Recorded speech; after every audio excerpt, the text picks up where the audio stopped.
So Lakshadweep and మాల్దీవులు వీటి వివాదం నేపథ్యంలో ఎలాగైనా లక్షద్వీప్‌ని ఒక పర్యాటక ప్రాంతంగా డెవలప్‌మెంట్ చేయాలని చెప్పేసి అక్కడ ఎయిర్‌పోర్ట్ ఏర్పాటు చేసే ఛాన్స్ ఉంది అని అంటున్నారు. ఈవెన్ శంకుస్థాపన కూడా రేపో మాపో జరగబోతుందన్న వార్తలైతే వినిపిస్తున్నాయి సార్. మరి మీ ఒపీనియన్ ఏంటి దీనిపైన? ఇదొక రకమైన టీ కప్పులో తుఫాన్ అని చెప్పొచ్చు. యాక్చువల్‌గా మాల్దీవ్స్ అనేది చాలా చాలా చిన్న దేశం. అవును. దాని పాపులేషన్ ఎంత?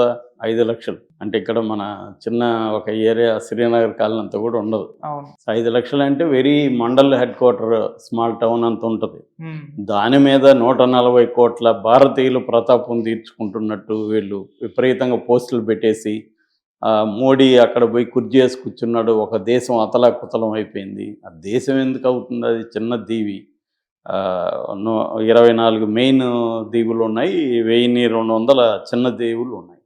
5 లక్షల పాపులేషన్తో ఒక చిన్న ప్రాంతం. దాని మీద మన ప్రతాపం చూపించే దాంట్లో ప్రైడ్ ఏమి లేదు యాక్చువల్గా. ఒకటి. రెండవది, వాళ్ళ దేశానికి మన టూరిజం ఎంత అవసరమో మనకు కూడా స్ట్రాటజిక్గా ప్లేస్ అవసరం. చాలామందికి ఈ విషయం తెలియక ఏదో ఆ దేశాన్ని నాశనం చేసేద్దాం అన్నట్టుకున్నారు. అది అంత సీన్ లేదు ఇండియాకి. ఇండియాకి ఏంటంటే ఇటు నేపాల్ కానీ శ్రీలంక కానీ చుట్టూ ఉన్న దేశాల అవసరం ఇండియాకి కూడా ఉంది స్ట్రాటజిక్గా. ఎందుకు ఆ దేశాల్లో సైన్యం ఉంచడం ఇవన్నీ కూడా అవసరం ఉంది. అందుకని ఇప్పుడు మెల్లమెల్లగా ఈ ప్లేస్ని మనం ఇట్లా మూర్ఖత్వంతో ఉన్నాం కాబట్టి ఈ ప్లేస్ని చైనా ఆక్యుపై చేస్తుంది మెల్లమెల్లగా. శ్రీలంకతో చైనా, ఇటు నేపాల్ అన్నిటినీ మెల్లగా కబలించే కార్యక్రమం చైనా చేస్తుంది. అది ప్రాక్టికల్గా మనం ఆలోచించకుండా దాన్ని ఏదో దెబ్బ కొట్టేద్దాం, ఎవరు పోకుండా అక్కడికి. ఎవరు పోకపోతే ఏమవుతుంది? 17 లక్షల మంది పెర్ ఇయర్కి మాల్దీవ్స్కి వస్తున్నారు. 17 లక్షలు మన వాటా ఎంత? 2 లక్షల మంది మనం వెళ్తున్నాం. మిగతా 15 లక్షల మంది వేరే దేశాల వాళ్ళు వస్తున్నారుగా. నిజానికి చైనా ట్రావెలర్స్ లాస్ట్ ఇయర్ 2022 పోలిస్తే 23కి 60,000 మంది పెరిగారు అక్కడ. దాదాపు మనం ఎంతమంది వెళ్తున్నామో రష్యా నుంచి కూడా అంతమంది. మనం 2003లో 2,09,195 మంది వెళ్ళాం. ఆల్మోస్ట్ రష్యా నుంచి కూడా అంతే వెళ్ళారు. చైనా లాస్ట్ ఇయర్ 1,87,118 వెళ్ళారు. సో ఒకవేళ ఇండియా రాకపోతే ఆ దేశం ఏమైనా నాశనం అయిపోతుందా? ఏమి అవ్వదు. దానికి ఎందుకు ఇదేదో అదే అంటారు చూడు, అల్ప సంతోషం అంటారు. అలాగా మీడియాలో ఆ దేశాన్ని నాశనం, మన పవర్ చూపించండి, దేశభక్తి, మరి మీ దేశభక్తి చైనా మీద చూపించండి, చైనాని ఏమన్నా చేయండి అని ప్రశ్నిస్తున్నారు చాలామంది. కాబట్టి ఇదేంటంటే ఎవనో బలహీనుడిని కొట్టేసి నేను ఎంత గొప్పోడని విర్రవేగుతున్నట్టుంది. నిజానికి వాళ్ళ దేశం తప్పు చేయలేదా? ఖచ్చితంగా చేసింది. వాళ్ళ మినిస్టర్లు అలా మాట్లాడడం ఖచ్చితంగా రాంగ్. అది దానికి కారణాలు ఏంటంటే అక్కడ డొమెస్టిక్ పాలిటిక్స్ అక్కడ. ఎందుకంటే ఇంతకుముందు రిపబ్లికన్ గవర్నమెంట్ ఉండింది, ఆ గవర్నమెంట్ ప్రోగా ఉండింది ఇండియాకి. సో తర్వాత మహమ్మద్ మొయిజు ప్రోగ్రెసివ్ పార్టీ అధికారంలోకి వచ్చింది. వాళ్ళు ముందు నుంచి కూడా యాంటీ ఇండియా స్టాండ్ తీసుకున్నారు.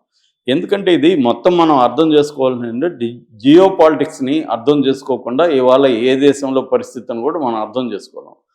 ఈ జియో పాలిటిక్స్ని అర్థం చేసుకునే ఓపిక లేకపోతే ఆ ఇంట్రెస్ట్ లేకుండా మన బావిలో కప్పల్లాగా కూర్చొని ఇదే సముద్రం అనుకునే బావిలో కప్ప ఎలాగైతే ఆలోచిస్తారో అలాగా చాలామంది నెటిజన్లు ఆలోచిస్తూ దేశభక్తితో రొమ్ము విడుచుకుంటున్నారు. ఇక్కడ ఏమీ దేశభక్తి ఎవడికి లేదు. వాడికి ఆ దేశభక్తి అని చెప్పేవాడికి అమెరికాలో ఉద్యోగం వస్తే వెళ్ళిపోతాడు దేశాన్ని వదిలి. కాబట్టి ఇక్కడ దేశభక్తి అనేది కూడా ఒక సరుకులాగా దాన్ని మార్కెట్ చేస్తున్నారు తప్ప నిజంగా దేశభక్తి ఉండేవాడు ఇండియాలో నుండి కష్టపడాలిగా. అతనికి ఏదన్నా ఆఫర్ వస్తే పోయి వెళ్ళిపోతారు. ఎందుకు వెళ్ళిపోతారు? రెండోది, మన దేశభక్తి అంటే అర్థం ఏంటి? వేరే దేశాన్ని ద్వేషించడం కాదు కదా, దాన్ని ఖండించాలి, దాంతో ఎలా డీల్ చేయాలనేది ఆల్రెడీ మోడీ గవర్నమెంట్ కూడా దానికి డీల్ చేస్తుంది.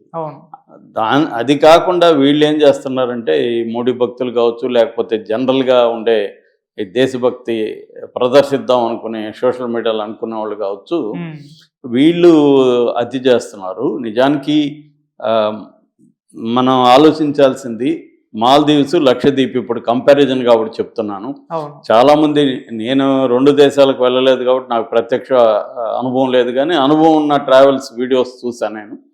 సో వాళ్ళు చెప్తున్నది ఏమంటే మాల్దీవ్స్ ఏంటంటే అది టూరిజం మీదనే 3/2 వంతులు ఆ దేశంలో జీడిపి టూరిజం మీదనే వస్తుంది. కాబట్టి టూరిజం మీద బతకాలి కాబట్టి టూరిజానికి సంబంధించి వాళ్ళు డెవలప్ చేశారు. ఎక్కువ మ్యాన్ మేడ్ దీవులు అక్కడ ఎక్కువ ఉన్నాయి. ఓకే. సో డెవలప్ చేశారు కాబట్టి వెళ్తున్నారు. లేకపోతే వీళ్ళు ఏమైనా ఆ దేశం మీద ప్రేమతో ఇన్ని రోజులు వెళ్తున్నారా? ఆ దేశానికి సహాయం చేద్దామని ఎవడని వెళ్తాడా? లేదుగా, నీ హ్యాపీనెస్ కోసమే కదా నువ్వు వెళ్తావు. అవును. సో వీళ్ళేదో ఇప్పుడు ఆ దేశానికి మేలు చేస్తున్నట్టుగా ఇన్ని రోజులు వెళ్ళి ఇప్పుడు నేను వెళ్ళనంటే వెళ్ళొద్దు, వేరే వాళ్ళని చూసుకుంటారు. కాబట్టి ఇక్కడ ఏంటంటే టెంపరీగా వాళ్ళకి ఇబ్బంది. వాళ్ళ ఆపరేటర్లు అందరూ కూడా అడుక్కుంటున్నారు. ఒరే బాబు, మంత్రులు అనిన దానికి మమ్మల్ని ఎందుకు పనిష్ చేస్తారు? ప్రజల్లోకి ఏమీ వ్యతిరేకత లేదు, మీరు రండి అని ఈజ్ మై ట్రిప్ అనే వాళ్ళు క్యాన్సిల్ చేస్తే ఈజ్ మై ట్రిప్కి ఆపరేటర్లు అంతా పెడుతున్నారు. బిజినెస్ ఇబ్బంది కాబట్టి అక్కడ కూడా ఆలోచిస్తారు. కానీ అది టెంపరీ ఇబ్బంది. వేరే దేశాలతో పెంచుకుంటే జరుగుతుంది. సో వేరే దేశాల వాళ్ళు అక్కడికి వస్తారు. అది ఒక పక్క అయితే లక్షద్వీప్ పరిస్థితి ఏంటి? లక్షద్వీప్ అనేది మ్యాన్ మేడ్ దీవుల కంటే కూడా అవి నేచురల్గా ఏర్పడిన దీవులు ఉన్నాయి. అది మనకి కేరళ దగ్గర ఉంటుంది. లక్షద్వీప్ అంటేనే అర్థం లక్ష దీవులని ఒకప్పుడు. ఇప్పుడు అది 36 ద్వీపాలుగా మారిపోయింది. అందులో ఒక ద్వీపం, పారాల్ అనే ద్వీపం మునిగిపోయింది సముద్రంలో. 35 ద్వీపాలు ఉన్నాయన్నమాట. ఇక్కడికి ఎయిర్పోర్ట్ ఏమి లేదు అక్కడ. కొచ్చిన్ నుంచి వెళ్ళాలి. కొచ్చిన్ నుంచి ఒక ఫ్లైట్ పర్ డేకి ఉంటుంది, అది ఒక్కోసారి క్యాన్సిల్ అవుతూ ఉంటుంది.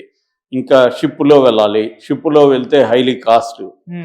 అక్కడ కూడా ఇందాక ఒక ట్రావెల్ వీడియో చూస్తే అతను 2 సార్లు వెళ్ళాను, 2 దేశాలు నేను వెళ్ళాను కంపేర్ చేసి చెప్తున్నాడు. అతను దేశభక్తితోనే మాట్లాడుతున్నాడు కానీ వాస్తవాలు మాట్లాడుతున్నాడు. సో అతను ఏమన్నా అంటే ఒక నైట్ అక్కడ అంగాది దీవులో చేయాలంటే 18,000 దాకా ఉంది. సో ఒకసారి అక్కడికి వెళ్ళి వస్తే 70,000 అయిపోతుంది నాకు. ఈ 70,000 లక్షద్వీప్ వెళ్ళే బదులు నేను వేరే దేశానికి వెళ్తే ఆ దేశం అంతా తిరిగి రావచ్చు. ఫర్ ఎగ్జాంపుల్ ఇప్పుడు మేము మొన్న థాయిలాండ్కి వెళ్ళాము. పర్ పర్సన్ 60,000 పడింది మాకు. థాయిలాండ్ 6 రోజులకి ఫ్లైట్, అక్కడ ఉండడం, ఫుడ్ అన్నీ, అక్కడ వివిధ ప్రాంతాల్లో టికెట్లు అవన్నీ కలిసి మాకు పడింది అంత 60,000 పర్ హెడ్ పడింది. ఇక్కడికి వెళ్ళొస్తే 70,000 పైన పడుతుంది అనేది అతను చెప్తున్నాడు. లక్షద్వీప్ దీన్ని తగ్గించాలి. అక్కడ ఏంటంటే గవర్నమెంట్కి సంబంధించిన టూరిస్టు అకామిడేషన్ పెంచాలి, ట్రావెల్ మార్గాలు పెంచాలి.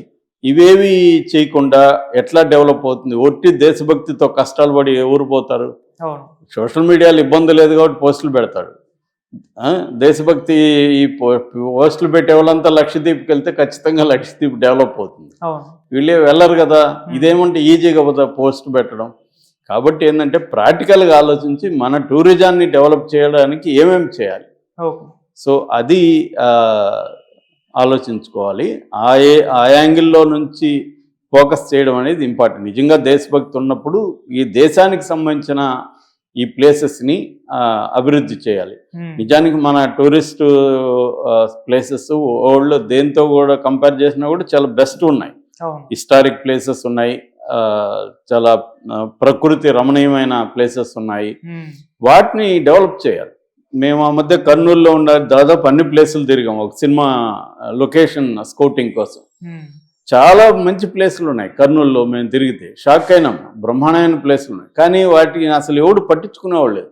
ఫర్ ఎగ్జాంపుల్ పల్నాడు దగ్గర బ్రహ్మనాయుడు కట్టించిన ఒక టెంపుల్ ఉందంటే ఎవరో చెప్తే మేము వెతికితే ఆ ఊర్లో ఎవరికి తెలియదు ఆ టెంపుల్ ఉన్నట్టు. ఆ ఊర్లో వాళ్ళు కూడా ఇక్కడెక్కడ ఉంచారు అంటున్నారు. చివరికి పొలాల్లో పని చేసుకుని అక్కడ ముళ్ళ చెట్లలో ఒక చిన్న టెంపుల్ ఉంది సార్, అదేంటోదంటే అదే మేము వెళ్తే అది హిస్టారిక్ టెంపుల్. అది దాని గతి అది అనమాట. అంటే మనం హిస్టారిక్ ప్లేస్. మా ఫ్రెండ్ బుద్ధిజం మీద 2 ఏళ్ళు రీసెర్చ్ చేసి ద వీల్ అనే ఒక వండర్ఫుల్ బుక్ రాశాడు ఇంగ్లీష్లో. ఆయన చెప్తున్నాడు కొన్ని చోట్ల బుద్ధిస్టు ఇవి ఉంటాయి సైట్స్, వాటిలో ఇటుకలు తీసుకొని బాత్రూమ్లు కట్టుకున్నారంట జనం. ఇది మనకు ఉండే ప్రజలకు కానీ గవర్నమెంట్కి ఉండే మన హిస్టారిక్ ప్లేసెస్ పట్ల ఉండే శ్రద్ధ. సో దీన్ని డెవలప్ చేయకుండా వేరే దేశాల మీద పడే ఆడవడం వేస్ట్. ఖచ్చితంగా వాళ్ళ మినిస్టర్లు చేసిన తప్పు, దాన్ని ఖండించాలి. అది అయిపోయింది. దాన్ని అంతవరకే చూడాలి కానీ దాన్ని ఏదో బ్లోఅప్ చేసి మేమేదో గొప్ప ఘనకార్యం చేశాము, మా మోడీ చూడండి ఇంకొకరు చూడండి అనేది వేస్ట్ వ్యవహారం. అది 5 లక్షల మంది ఒక చిన్న ప్రాంతము. దాంతో దాన్ని ఏదో మనం ఏదో చేసేస్తాం అనుకోవడం ఇవాళ జియో పాలిటిక్స్లో భాగంగా మనం ఆలోచించాలి. అంతేగాని మనం చిన్న ఇరుకుగా నేరోగా థింక్ చేయడం అనేది రాంగ్.